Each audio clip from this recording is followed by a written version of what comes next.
तर पहिलीपासून हिंदी भाषा शिकवण्याबाबतच्या निर्णयाला राज्य सरकारनंच नेमलेल्या सुकाणू समितीच्या सदस्यांनी सुद्धा विरोध केलाय।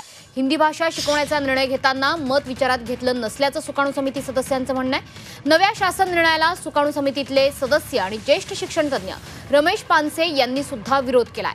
नव्या राष्ट्रीय शैक्षणिक धोरणाची अंमलबजावणी करताना राज्य अभ्यासक्रम आराखडा तयार करण्यासाठी राज्य सरकारनं सुकाणू समिती नेमली होती आणि या सुकाणू समितीच्या मंजुरीनंतरच इयत्ता पहिलीपासून हिंदी भाषा अनिवार्य केल्याचं शासन निर्णयात नमूद करण्यात आलं होतं। तर ज्या सुकाणू समितीच्या सल्ल्या आधारे राज्याचं शैक्षणिक धोरण तयार केलं जातं त्या सुकाणू समितीतल्या सदस्यांचा पहिलीपासून हिंदी भाषा शिकवण्याला विरोध आहे। इतकंच नाही तर काल रात्री जो नवा शासन निर्णय काढण्यात आला त्यातून अनिवार्य हा शब्द वगळला गेला असला तरी सुद्धा मागच्या दारानं ही हिंदी सक्तीच आहे अशाच पद्धतीची भूमिका आता सुकाणू समितीतल्या सदस्यांची देखील आहे। त्यामुळे सुकाणू समितीच्या सदस्यांचं देखील सरकारला ऐकायचं नाहीये का असा प्रश्न उपस्थित होतोय।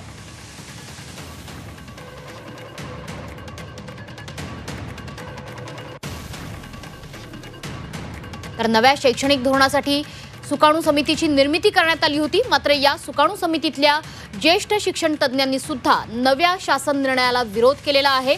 जर हिंदी भाषा शिकवायचीच नाही अशा पद्धतीची मागणी जर समोरून येत असेल तर तृतीय भाषा म्हणून हिंदी भाषा लागू करण्याचा विचार तो काय असा पद्धतीचा सवाल सुद्धा या शिक्षण तज्ञांकडून उपस्थित केला जातोय। आपल्या सोबत या सुकाणू समितीतले सदस्य आणि ज्येष्ठ शिक्षणतज्ञ आहेत रमेश पानसे। रमेशजी, तुमचं स्वागत झी 24 तासवर। यापूर्वी सुद्धा सुकाणू समिती चर्चेत आलेली होती जेव्हा जुना शासन निर्णय आलेला होता। मात्र या नव्या शासन निर्णयाबाबत आता सुकाणू समितीचे सदस्य म्हणून तुमचं नेमकं म्हणणं काय? पहिली गोष्ट अशी की सुकाणू समिती पुढे असे प्रश्न यावे लागतात हा प्रश्न आलेला नाही। विशेषतः सरकारने एप्रिलमध्ये 3 भाषा शिकवण्याचा किंवा हिंदी शिकवण्याचा जो निर्णय घेतला होता तो त्यांनी स्थगित केला होता।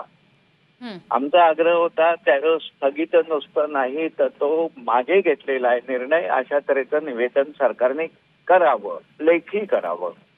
प्रत्यक्षात ते झालं नाही। आम्ही एवढ्यावरच तात्पुरतं समाधान मानलं की ठीक आहे, स्थगित झाला असेल तर या वर्षीच्या मुलांची विशेषतः लहान मुलांची पहिलीच्या मुलांची सुटका झाली। परंतु सरकार इतकं हिल्लर वागतंय, सरकार इतकं बालिश वागत आहे की त्यांनी 16 जून हा शाळा सुरू होण्याचा दिवस नीट घालवला आणि महारात्री त्यांनी मध्यरात्री त्यांनी नवीन GR आणला, नवीन शासन निर्णय आणला आणि त्यानुसार पुन्हा एकदा हिंदीची सक्ती केली। हिंदीला पर्याय म्हणून जे काही लिहिलेलं आहे त्या धोरणामध्ये ते सगळंच कधी अंमलात न येणारं म्हणून पूर्णपणे निरुपयोगी असं आहे। म्हणजे याच्याऐवजी दुसरी भाषा 20 मुलांना जर का हवी असेल तर शाळेत सोय करू वगैरे हा सगळा तद्दन खोटेपणा आहे, कारण असं कधीच कुणी करणार नाहीये। तिसरी महत्वाची गोष्ट अशी आहे की हा निर्णय लादताना त्यांनी चोर वाटेने लादला। यामध्ये त्यांची लायकी काय आहे शासनाची, शासनातल्या प्रमुखांची, शासनातनं असा निर्णय घेणाऱ्यांची ही संबंध समाजाला स्पष्ट झाली आहे। खोटेपणा हा त्याचा आधार आहे। आणखी एका गोष्टीचा उल्लेख मला करावा लागतो की शिक्षण विषयक निर्णय हा इतर कुठल्याही राजकीय गोष्टी समोर ठेवून घ्यायचा नसतो, तर तो मुलांचं भवितव्य विचारात घेऊन घ्यायचा असतो। या ठिकाणी तिसरी भाषा लादल्यामुळे मुलांना कशा येणार 3 भाषा एकाच वेळेस? 6 वर्षाच्या मुलाची क्षमताच मुळी नसते, त्याच्या मेंदूची तयारीच इतकी झालेली नसते की 3 भाषा की ज्या परस्परांपासून वेगळ्या आहेत अशा वेगळ्या भाषा एकाच वेळेस शिकण्याची पात्रता मुलांच्यात नसते। या 3 भाषा शिकवल्यात माझ्या काळापासून 70 वर्षापूर्वीपासून तरी आहेतच, पण त्या योग्य वेळेत शिकवल्यात। 1ली ते 5वी तुम्ही पूर्ण फक्त मराठीवर लक्ष केंद्रित करा। याचं कारण मराठी चांगली झाली तर मराठी भाषा ही इतर नव्या भाषा शिकण्याचा साधन असतं।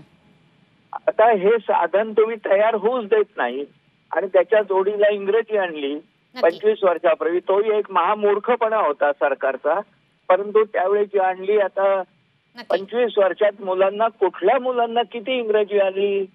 फक्त ओझं झालं आणि इंग्रजी आल्यावर मराठी कच्ची व्हायला लागली. नक्कीच रमेशजी, त्याच्यामुळे सुकाणू समितीच्या सदस्यांचा देखील आता या नव्या शासन निर्णयाला विरोध आहे हे स्पष्ट होतंय. खूप खूप धन्यवाद या बातचीतीबद्दल. रमेश पानसे, सुकाणू समितीचे सदस्य, आपल्यासोबत जोडले गेले होते.